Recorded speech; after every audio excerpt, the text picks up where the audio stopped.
सम्पूर्णमा नमस्ते। आज चाहिँ म तपाईहरुलाई साइबर युज गर्दाखेरि इन्टरनेट युज गर्दाखेरि कसरी सुरक्षित रहन सकिन्छ त्यो भन्न गइरहेको छु।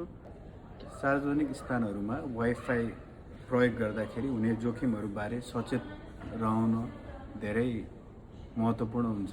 त्यही बारेमा म तपाईहरुलाई जानकारी गराउन गइरहेको छु। सार्वजनिक स्थानहरुमा वाइफाई सामान्यतः निशुल्क हुन्छन् र यस्ता सार्वजनिक स्थलहरु शपिङ सेन्टर, विमानस्थलहरु, होटलहरु र क्याफेहरुमा तपाईहरुलाई निशुल्क इन्टरनेट प्रोभाइड गराइएको हुन्छ। तर त्यस्ता स्थानमा तपाईले इन्टरनेट प्रयोग गर्दाखेरि सचेत हुनु एकदम महत्त्वपूर्ण हुन्छ। तसर्थ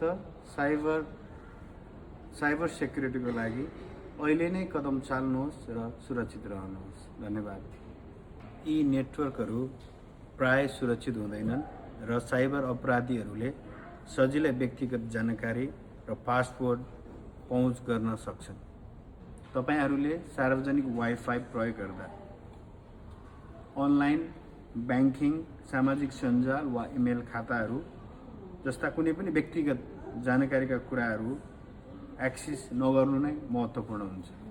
त्यस्ता निशुल्क उपलब्ध भएका स्थानहरूमा सुरक्षित रहनका लागि तपाईहरुले यी बानीहरू अपनाउन सक्नुहुन्छ। सुरक्षित वेबसाइटको प्रयोग गर्ने, फाइल शेयरिङ बन्द गर्ने, के पहुँच गर्दै हुनुहुन्छ भन्ने बारे दुई पटक सोच्ने र सम्भव भएसम्म VPN प्रयोग गर्ने।